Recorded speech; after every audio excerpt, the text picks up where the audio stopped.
Mr. Deputy Chairman, I think that it will be generally agreed that a bill of this type is almost unavoidable at the present stage. There may be differences about some measures and also about the extent to which the government proposes to go.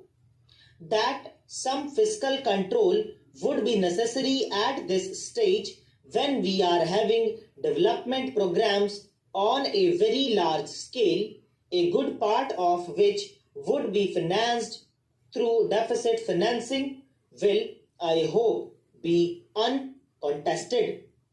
I think the fact that in the second 5-year plan, the greatest emphasis has been placed on heavy industries, especially on the production of certain types of capital goods, lends further force to an argument of this type. I am aware that the second 5-year plan has also provided that there will be an expansion in consumption, but I have no doubt that the greater emphasis on capital goods will result in at least a temporary shortage in consumer goods, and this may lead to further inflationary pressures. To a certain extent, such pressures have already been felt.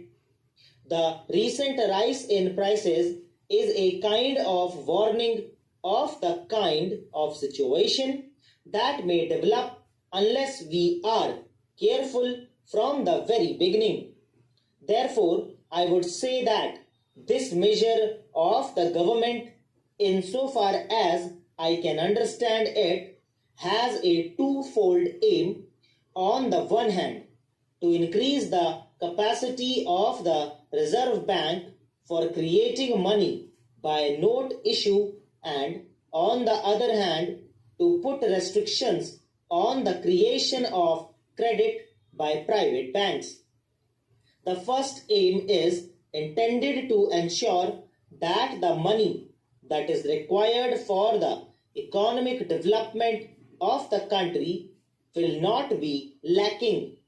The second is to see that unregulated creation of credit by private scheduled banks will not create a situation whereby inflationary pressures would become too great. To that extent, everybody would agree that a bill of this type is unavoidable. I have, however, a few questions to ask of the Honorable, the Finance Minister, and I have no doubt he will be able to meet the doubts which I have in my mind. My first doubt is whether there is not an undue measure of fear about these inflationary pressures. In the second plan, there is an uncovered gap of rupees 400 crores, and there is also a proposal to have rupees 1200 crores of deficit financing, and so we may say that deficit financing would be of the order of rupees 1600 crores, because after all the uncovered portion has to be met somehow or the other.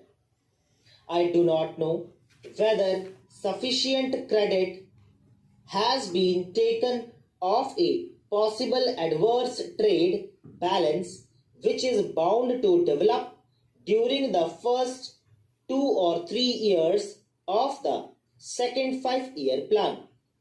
We are going to industrialize on a fairly heavy scale, and as we import machinery on a large scale, an adverse balance of trade is bound to develop. This adverse balance of trade will, to a certain extent, act as a check against any inflationary pressures. Then again, there is the question of production of food grains and other materials within the country.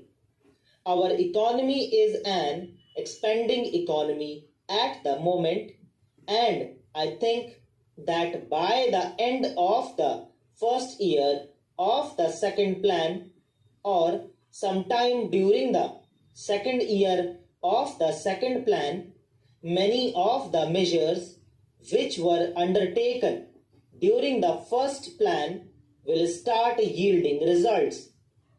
Many of the major irrigation projects will give full dividends, and the production of food grains in the country is bound to go up. As the production of food grains goes up within the country, it will again be a check on inflationary pressures. Also, some of the industries which were established during the first plan will start yielding results. From this point of view, I would also like the Honorable Finance Minister to consider whether the pattern of deficit financing which has been adopted in the second plan is sound or may require some modification. To my mind, it appears that the decision to put the maximum amount of deficit financing in the first year of the second 5-year plan is not appropriate. Perhaps it would be a wiser thing to put the maximum amount in the second year of the second 5-year plan, because by that time the factors which I have mentioned just now will have come into operation. There will be more production of food grains within the country.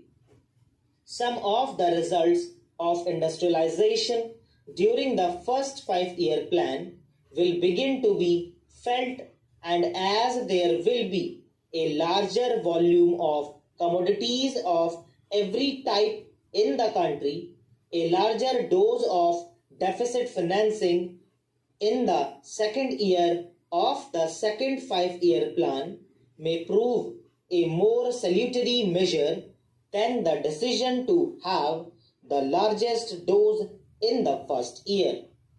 There is another reason why I am a little apprehensive of having the biggest dose of deficit financing in the first year of the second 5-year plan. If once the inflationary process starts, if once there is any disturbance in the psychology of the market, the results are difficult to foresee.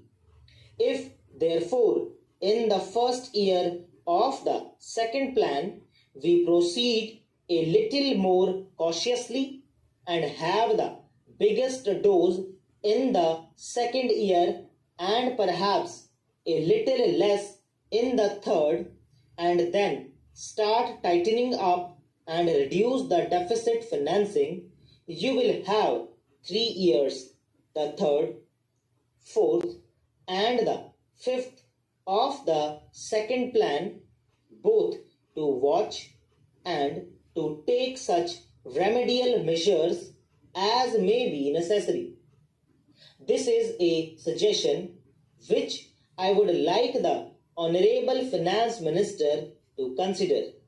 I am mentioning it here because I think it has a definite relevance to the proposal he has made for currency expansion by doing away with the ratio between the gold bullion and the securities.